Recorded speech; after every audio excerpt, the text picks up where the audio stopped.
Yo, what's good, y'all? My name is Saeed. I'm doing this presentation for the class for computer security or cybersecurity applications with Jennifer Grant. Uh, just to let you know, the video is going to be for educational purposes only, and I'm not responsible for any of the damages. So how do we tell you? Today the topic will be insider risk and cybersecurity, understanding the threat from within. We got privileged access, critical data, strategic advantages, things of that nature.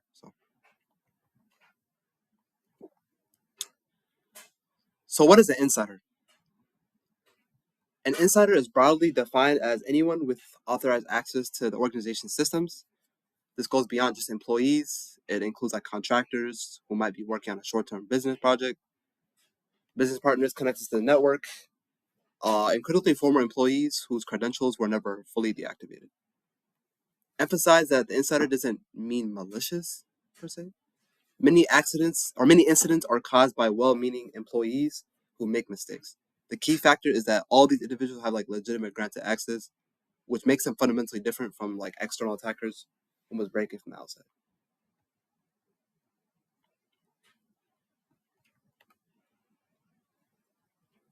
Why insiders are uniquely dangerous. So this slide highlights like what makes insiders like fundamentally like more difficult to defend against compared to like external attackers. So take a look at these stats. We got like 60% of breaches involve insiders in some way, 50 million plus average annual cost of insider threats per organization, and 85 days average time to detect, contain an insider incident. So these stats are pretty striking. Even if an external attacker is primary, such as using stolen credentials, the average cost exceeds 50 million when you factor investigation, remediation, and business disruption. We can also walk through each of the key advantages of the insider process. Legitimate credentials don't mean they don't trigger intrusion detection. System knowledge means they move more efficiently. Their trusted status means nothing is monitoring often less strict. Their sustained access allows for slow, hard to detect exploration. Their strategic intelligence makes the damage more targeted. And company provided equipment often like bypasses security controls for like the external devices. All right, so we got types of insider threats. We got three main types we're about to cover. We got malicious insider, negligent insider, and compromised insider. We're gonna cover the malicious insider first.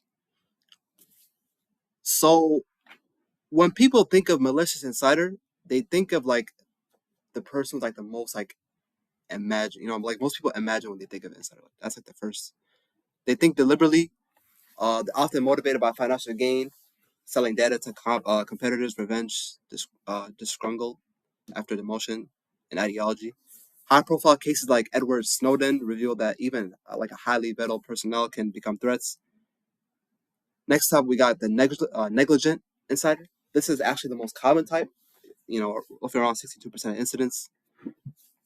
These are well-meaning employees who don't simply follow like the best security protocols. They might email sensitive files to their personal account from home, or they might, they click on a convincing phishing link. They got baited. Third, the compromised insider. An external attacker has stolen valid credentials and is now operating as if they were that employee. This is very dangerous. I can't lie, because all activity appears legitimate on logs. Multi-factor authentication is like the best counter to help reduce this. You know what I'm saying?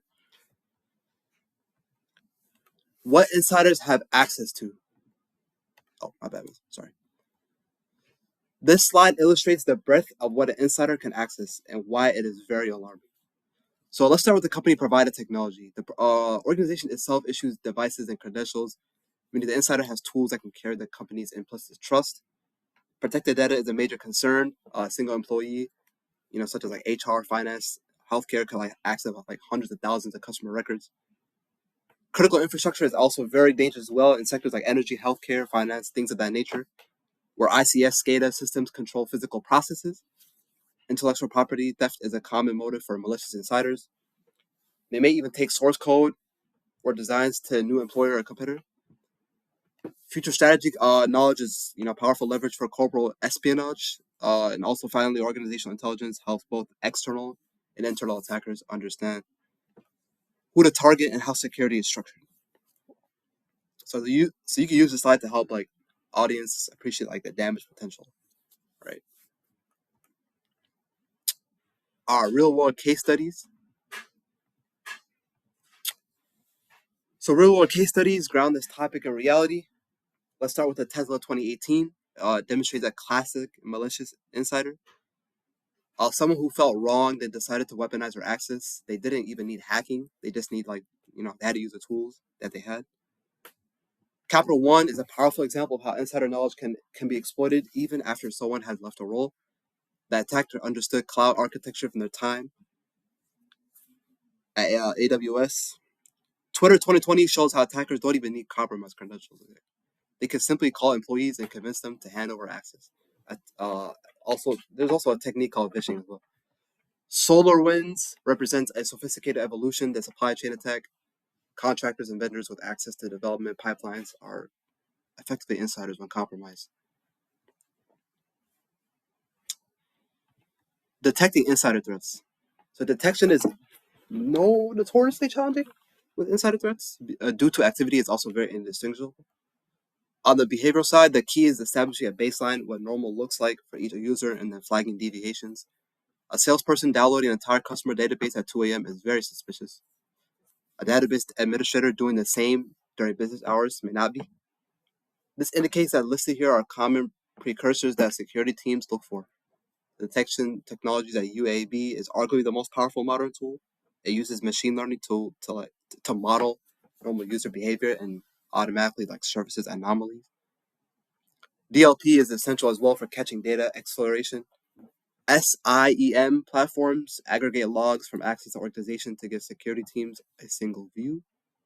PAM controls who can access sensitive admin accounts with full audit trails as well. Insider risk management platforms like Microsoft PeerView, IRM, Varonis, or Securonix, I don't know how you say that, bring all of these signals together in a private conscious framework. So we got several mitigation strategies we can look over. Prevention is always the most cost-effective. Remediation. Walk through each strategy. So least privilege is foundational. If an attacker can only access what they need for the job, the blast radius of any incident is dramatically reduced. ZTN, or Zero Trust Architecture, has become the gold standard framework. It assumes that the threats both exist both inside and outside the perimeter as well. Security training specifically targets human error. Is very crucial given the negligent insider are the most common strategy. We also got offboarding, very surprising neglected area. Auto report shows organizations taking days, weeks to revoke access after a departure. Multi-factor authentication, also known as MFA, is one of the highest ROI security controls available. The GOAT. Can't go wrong with multi-factor authentication, you know what I'm saying? Finally, a formal insider risk management program brings together HR, legal, IT, and security structured way with clear escalation paths and privacy protections to avoid wrongful accusations. So, next we got building a security-first culture. Technology alone cannot solve the inside of their problems, right? Tech is not enough. You gotta have that culture. You know what I'm saying? The people pillar is often overlooked. The most negligent insider don't intend harm, and many malicious insiders reach a breaking point that can cause, or that could have been identified earlier. Employee assistance programs help address the personal stressors, financial difficulty, relationships, etc., that can push someone towards malicious behavior. I would definitely encourage a speak up culture is vital. Coworkers notice warning signs before the management does. And the process pillar ensures that there are clear rules of the road. You can't enforce policies that don't exist. Data classification tells employees which data needs the most care.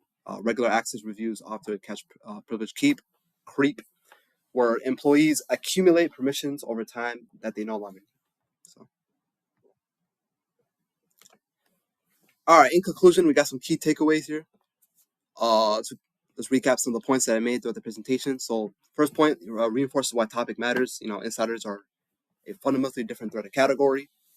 Second point is very vital to destigmatize. Most incidents aren't nefarious plots; they're human mistakes. Point 3 reminds the audience of the stakes. The breadth of access insiders have translated directly to the breadth of potential damage.